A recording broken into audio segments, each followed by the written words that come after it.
A massive thank you to Flashman, Zach, Andrew, Kobe and Christoph for subscribing to the channel. If you're not featured in these clips, make sure you subscribe down below. Hello everyone and welcome back to a brand new video where today we're here with the start of Season 4 of our F1 22 My Team Career Mode. Yes, we're back in Bahrain this weekend. Of course, if you missed out on the pre-season testing video and driver transfer news, I would highly recommend going back and checking out. It went a little bit, went live a little bit late yesterday, so apologies for that, but of course, yeah, definitely would recommend going back and checking that video out before we jump into it tonight. But yes, the return of my team, ready for its 4th season. We had a bit of a heartbreak towards the end of Season 3, so fingers crossed this year is going to go our way just a little bit more. Having a quick look then at the performance chart, like I said, you can see 2-2 Motorsport theoretically have a little bit of an advantage at the top of the table there. Alpine looking very, very strong. You know, Red Bull, Mercedes, Ferrari, McLaren, all there or thereabouts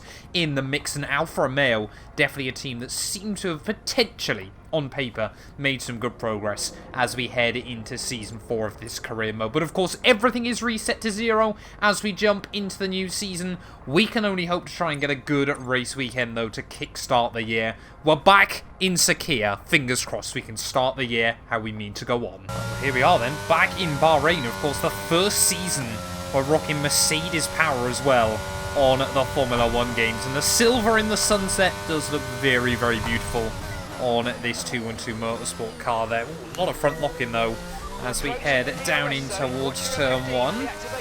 First couple of weekends are probably going to be quite interesting then to kickstart the year. You know, it's always just trying to adapt and adjust to a new sort of technical formula, everything like that with a new car. And of course the Mercedes power unit will behave differently to the former Renault E-Tech / Alpine one that we've been rocking over the last couple of years, but downforce seems quite good. Yeah, it is definitely just that front locking that seems to be giving us a little bit of trouble. Well, we might just have to tweak around the brake pressures then, of course. Pretty much always on F1 22, you're on a 50% front brake bias, but maybe, yeah, I mean, normally you run 50% front brake bias, 100% pressure. It might be that we just have to drop the pressure slightly to stop the front locking, but almost a purple score to start the weekend. Oh, there we go. I've just brought down the pressures by 5% there, so we're running 95 now brake pressure. Car instantly through turn 1 feels a whole lot better. You know, it is the start of a new season. You have got to make these little subtle tweaks to a car to get it working the way you want it. But yeah, we'll wait and see now. I mean, it's purple through the first few corners. Surely this one could be a purple score.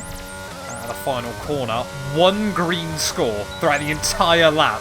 There we go, we're starting to get a bit more settled in this thing. 500 points to kickstart. That just goes to show how one little tweak can make such a big difference in Formula 1. Let's go then into our tyre management program. Fingers crossed, without some front locking, this can be another purple. So far then, the engine feels very, very good around this Sakhir circuit. We are just going to miss out on purple, but I think we'll jump into qualifying.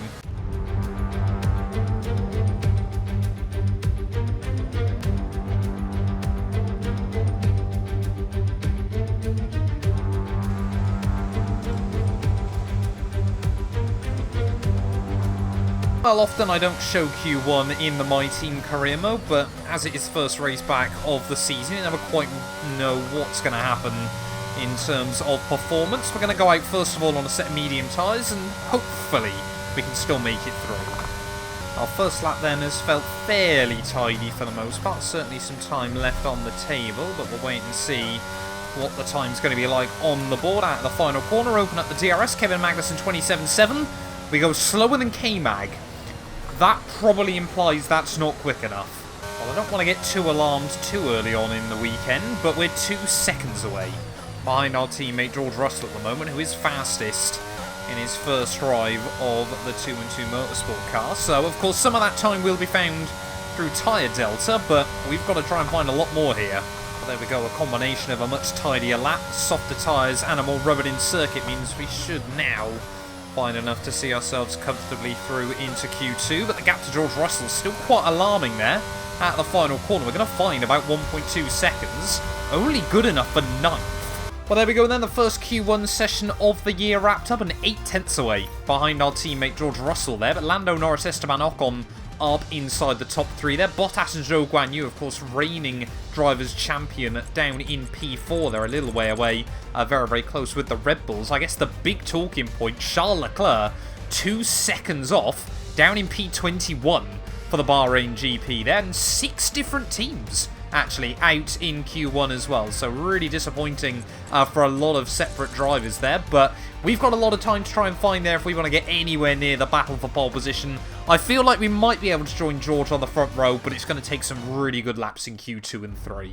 Well, jumping into Q2 though, we have got to be a bit strategic about what we're going to do with tyres. Of course, now the fact you only get 3 sets of soft compound tyres in qualifying, so I'm actually going straight back out on the old set from Q1. That means then we should get 1 clear set for the end of this session. And then if we make it into Q3, we'll have 2 sets there as well. So having to be really, really methodical with sort of our strategy as we head into the weekend. So just really trying to shut the car in, tip it over some of the curbs. But, you know, we've been around Bahrain enough on F122. We certainly know the curbs to avoid there. As Robert Schwartzman, I don't think I've ever said that in F122, lights up the timing screens, but not for long. Zhou Guanyu, former F2 rival, goes even faster through the final couple of turns. Then a little bit of a mistake down at turn 11, but apart from that we've been able to gather it up quite nicely through most of the lap. It's not going to set the timing screen alight, but it is a 27.3. That's a decent benchmark that we know we can chase on our final run. Right, well, we're just hanging on inside the top 10 at the moment, but yeah, don't want to risk it in the first weekend of the year. We may as well just go out for one final run here in Q2, utilise another fresh set of the soft compound tyres. Nicholas Latifi up into P7. It was a lot better than his Q1 time, but Jayan Varuvala hanging around in P11 on his Formula 1 debut. Not bad on a Haas car up to now. Right, well, down in towards the final corner then. We're still struggling to extract everything we possibly can out of the car, but we are getting a whole lot closer as tip it in through the final corner towards the start-finish line once again. Currently sat in P10. This should bring us to safety, though, P6 at the end of second qualifying. Right, well, there we go then. A lot closer to George Russell this time round, but I think it's our teammate got slower rather than we were getting faster there. Valtteri Bottas, though, you can't discount the 2-time very much, and once again, another session where 6 cars from 6 different teams are out there. Daniel Ricciardo sneaks by into Q3 there. Both Mercs, I'm sure, will be happy to make it through as well. Zhou Guanyu, though, out in Q2 is probably one of the biggest surprises, but we've just got to try and get 1 lap nailed here in Q3, but we need to try and find more time. Well, it does only take 1 lap here in Formula 1 to put yourself on pole position, but trying to get that lap nailed so far this weekend has proved to be quite a difficult task. I'm sure we'll see fast cars into the low 126s. I know this car's capable of low 126s, but the real question is, can we get there? A couple of small twitches here and there, but it's probably up to now one of my most dialed in laps so far of qualifying here in Bahrain. Oh, big front lock in through the final corner. Somehow, despite all the tyre squeal, we managed to get the car tipped in near enough to the apex, up to the line. 26.6, good enough for P4. There's still, I know there's a couple of tenths more in it, but it's whether we can try and find that extra bit of pace. And George Russell's gone and crushed any hopes and dreams we had of a potential pole position here. A 1:25.3 is a disgusting lap time around the Sakir circuit, but can we try and join George on the front row? We've got 1 more lap. Let's make it count. And that's just 30 seconds left in the session.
With a fair bit of time through the final corner up towards the line, though. I think it's going to be P3. No, we stay P4 after all of that. Of course. Well, I don't think I've ever seen such a mixed-up Q3 in a qualifying session, unless the weather has been changeable. George Russell on pole, 8 tenths clear of Esteban Ocon. There is fellow Frenchman just another couple of tenths back. We do go P4 with a lap time I'm actually very, very happy with there. Over a second slower than our teammate, but 4 tenths quicker than Latifi. Ricciardo, Norris, Perez, and Gasly there. Gasly 2.5 seconds off the pace. Bottas 3.5 seconds off at the end of qualifying. It's certainly a strange one, but let's get into it though. Bahrain Grand Prix. Fingers crossed we can deliver a good result. Months of rumour and speculation all come to an end today as we return to racing for the opening event of what promises to be an enthralling season. Welcome along then to round 1 of this year's Formula 1 World Championship. We go racing today around the 3.36 miles of the magnificent Bahrain International Circuit with 15 corners and 2 good passing opportunities into turns 1 and 4. Keep an eye out for drivers locking the front left tyre into the tricky braking zone of turn 10. So with the race not far away from starting, here's what today's grid rundown looks like. What a qualifying yesterday for George Russell. He'll start today's race from pole position. And it's Esteban Ocon in P2. Looking down the rest of the grid, we have Théo Pourchaire, Mr. Monaco, Nicholas Latifi and Ricciardo, Norris, Perez, Gasly and Valtteri Bottas, Daruvala, Tsunoda, Guan Yu Zhou and Stroll, Mick Schumacher, Schwartzman, Daniel Ticktum and Kevin Magnussen, Drugovich, Oscar Piastri, Leclerc and Alex Albon picks up the last spot on the grid. And now it's time to head down to the track. A new season then, a clean slate where anything could happen. Anthony Davidson is with me today as once again we get another year of Formula 1 underway. We're into those tense few minutes before the first race then. Everyone's a little bit nervous about reliability. They haven't been running in the hot, turbulent wake of other cars in practice, and they've not been pushing at 100% for long durations. Let's hope no one has to deal with any nasty surprises. Okay, here we go. I know what you can do. Don't let me down.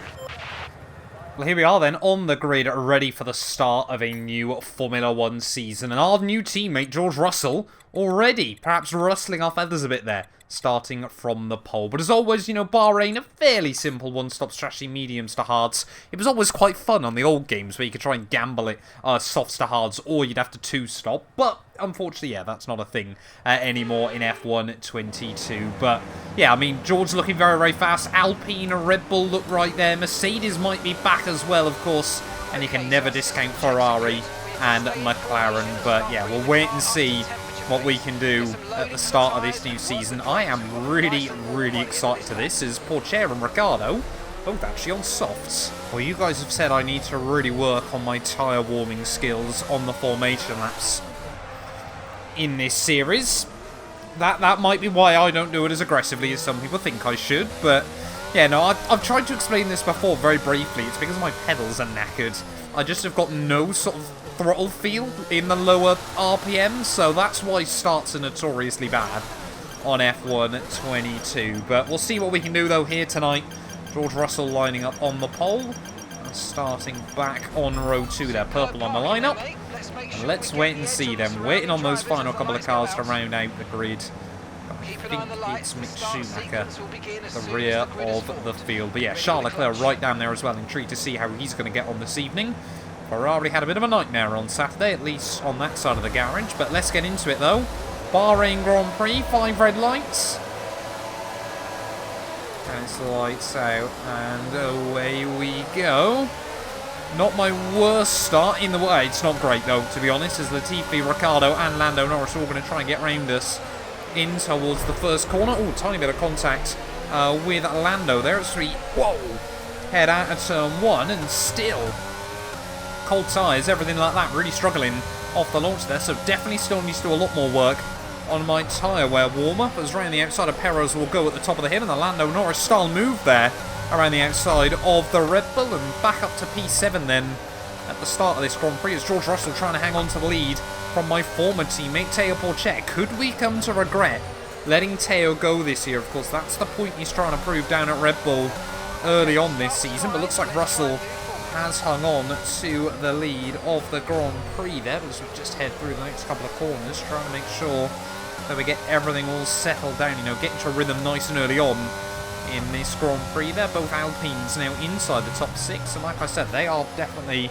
a team to watch this year after just slowly slipping down the order over the last couple of seasons in the My Team career mode. Alpine are back, and in a big way here for Season 4 of this career mode. That is not the line, though, as we head into Sector 3. Sergio Perez again thought about having a look for a move up the inside there, but Lando Norris trying to apply pressure to Latifi up the road. I mean, it's nothing short of a miracle he's still got an F1 seat, never mind one down at Mercedes, but Russell leads the way then at the end of that one. Teo Porcher P2, fellow Frenchman in Esteban Ocon P3 there. Just look at the speed Norris has got in that Alpine, back down in towards the first corner around the outside of Nicholas Latifi. Tiny bit of contact between the pair of them. Apparently Rubbin's racing now in Formula 1, as Norris won't get the run off the corner. Are we going to be able to try and do something as we head up the hill? So that Alpine is looking very fast down the straight around the outside of Norris. Whoa! He almost hit Latifi there. He almost hit myself as well, but somehow we sneak our way around the outside. Norris is not going to give up on it, though. There's a little bit of contact there as we head down the hill. Perez tried to make something happen. He's now gone off the road. Chaos at the start here in Bahrain, but we all somehow come out of it. Perez seems to be the big loser, though, as he's parked up in the sandpit. I feel like we're slowly turning up the pace, though, early on in this Grand Prix. About to start lap 4, of course. DRS now has been enabled. And you can see Nicholas Latifi there, just getting closer and closer in front of us. Of course, same medium compound tyres for him in the Merc. Maybe we're going to be able to have a look for a move up the inside in towards turn 1 there. Latifi caught lacking in towards the first corner there. It's a bit of a send. Kind of there like this Nicholas Latifi. You may as well gamble it, as we will make the move work. Big dive bomb down at turn 1, but luckily we'll get the DRS off the corner as well, because we outbroke him by so much. Now I'm at a P5 then, but 4 seconds the gap already up the road there. Really was the top 4 able to break free and clear at the start, but we've got to try and close back in. We want to be even just a rear gunner for George Russell today, but of course, you know, it's still only round 1 of the year, but already looking at the car's pace, we've got to be thinking bigger picture. Yellow flags out. Someone's got issues behind us. I think it might be Latifi. Oh, looks like the Merc is out in the first weekend of the year there, so not reassuring for us, to be honest, using their power units. But Nicholas Latifi, after such a strong start to this new season, comfortably ahead of Gasly in qualifying. He's our first driver out of the Bahrain Grand Prix. We're pushing quite hard still early on in this Grand Prix. I'm intrigued to see how tyres are going to cope, but George Russell's just in another league at the moment. He has waltzed away up the road. Gap to Esteban Ocon and Teo Porcher is going in the right direction. It's going even more against Daniel Ricciardo, as I think his Ferrari soft tyres just starting to struggle a little bit. But yeah, I mean, we've got to be honest. We've got to keep it on the straight and narrow here. These cars are so fast at the moment. Yeah, we're well aware of that. Thanks, Mark. Yeah, these cars are just so fast that you've got to be so precise with them. His new personal best for the day. Oh, we're only just. Are we going to be inside the DRS range to Daniel Ricciardo? I don't know. So we head through the final corner there. Whatever's happened, he's made a bit of a mistake through the final turn. He is peeling into the pit lane. Ah, that's interesting. And forgot Teo Porcher was also on the soft compound tyres. So they're both going hards, though, to the checkered flag. So they are still trying to make sure that they do a one-stop.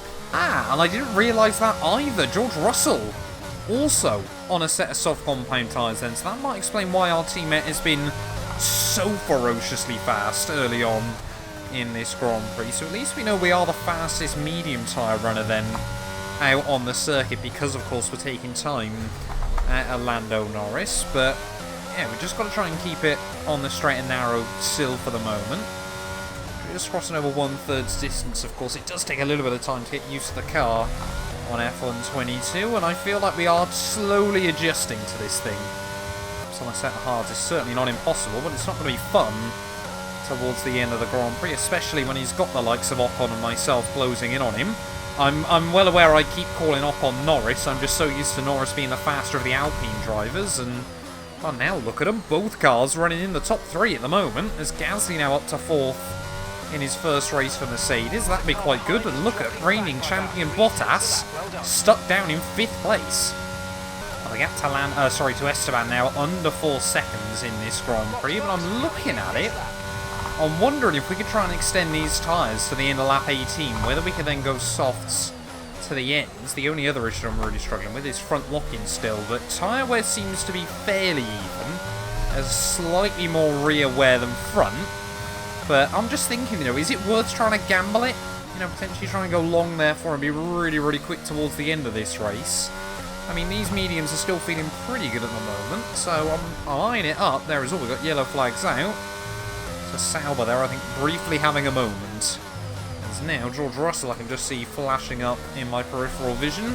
Back in a P5 for our teammate. He's 9 seconds back, but he's on mediums. Is George Russell 2 stopping?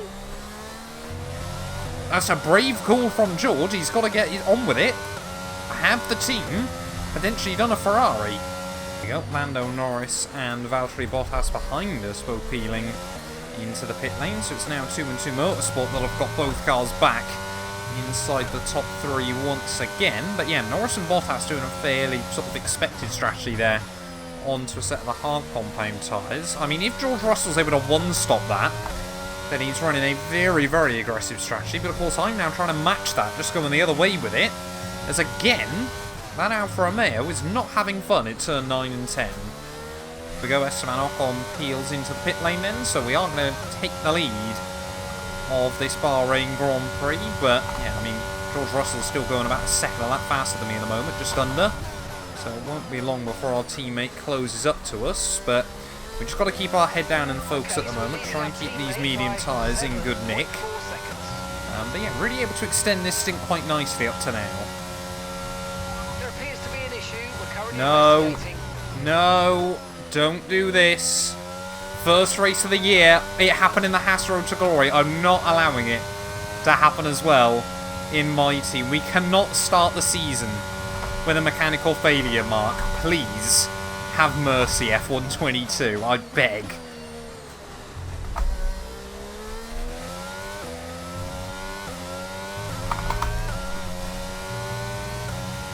Okay, looks like a mechanical failure. We're going to have to ask you to find a safe spot to retire. Sorry about that, mate. Oh, why? Somewhere to retire the car immediately. It's too dangerous to stay on track. First race with Mercedes power units, 17 laps in, and it's over. I cannot believe that. What is it with this game and hating me on lap ones? In race ones of the year. That's the second time I've had a mechanical failure in Bahrain, but that's us out of the first race of the year. What more can we say?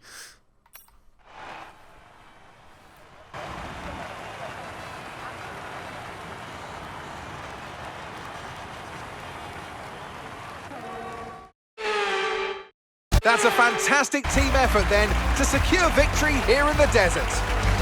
Tell me, Ant, how do you think they were able to deliver such an incredible result today?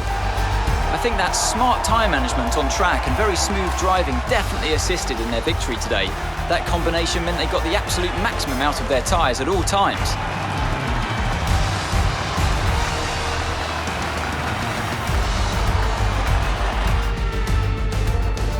Well, what a thrilling end to an incredible Grand Prix weekend. Our top 3 finishers should be incredibly happy with what they were able to achieve out there today.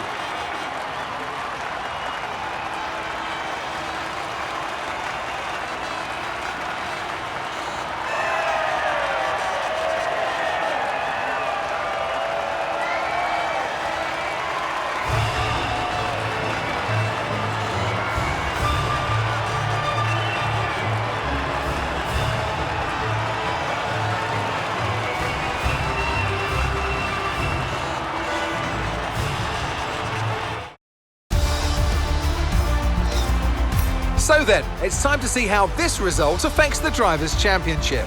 Some amazing talent out on the track today, but Anthony, who would you pick as your driver of the day?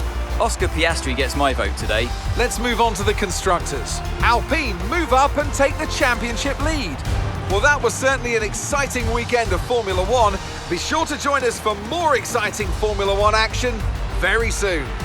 Well, there we are then, the end of the Bahrain Grand Prix, and absolutely not the way we would have wanted to start the year, but hats off to George Russell, an absolutely dominant display to kickstart the campaign. They're 21 seconds clear of Esteban Ocon come the checkered flag. Russell just looked in control this weekend, managed the tyres to perfection as well there, and picks up a full host of 26 points. But, like I said, Alpine wants to watch this year. Second and fourth for them. Daniel Ricciardo, a return to the podium as well in his Ferrari there. Teo Porcher down in P5. I'm sure a bit gutted with that. Just ahead of Bottas, Gasly. Zhou Guanyu, a decent recovery after a rough qualifying session with Perez and Tsunoda rounding out the top 10. They're AlphaTauri back into the points. Love to see that. And Jehan Aruvula on his F1 debut just misses out in P11 as well there. Further down the rostrum, though, it was just myself and the GOAT that didn't make it to the checkered flag in this one. So, yeah, Mercedes power unit, they're a big fat L at the moment. Charles Leclerc, I have no idea what happened to him this weekend, but he was nowhere all weekend long and did end up walking away in at P20. Of course, Drivers' Championship exactly the same as race results constructors-wise, though Alpine jumped to the top, 4 points clear of 2 and 2 Motorsport there. Ferrari ahead of Red Bull and McLaren tied in P4. Mercedes and AlphaTauri there just leaves us with Haas, Alfa Romeo, Williams and Aston Martin yet to score after the opening weekend's worth of action. But thank you all so much for watching this video nonetheless. I apologise it didn't end in the way any of us would have wanted it to, but we will be back very, very soon. Round 2 of the year takes us back out to Saudi Arabia. You guys do not want to miss that. None of these videos would be possible without the help of our channel members, so a massive thank you to all of the names you see on your screens currently for helping support the channel. You can join them by clicking the join button down below, and yeah, thank you once again to everyone that continues all the insane support on my work.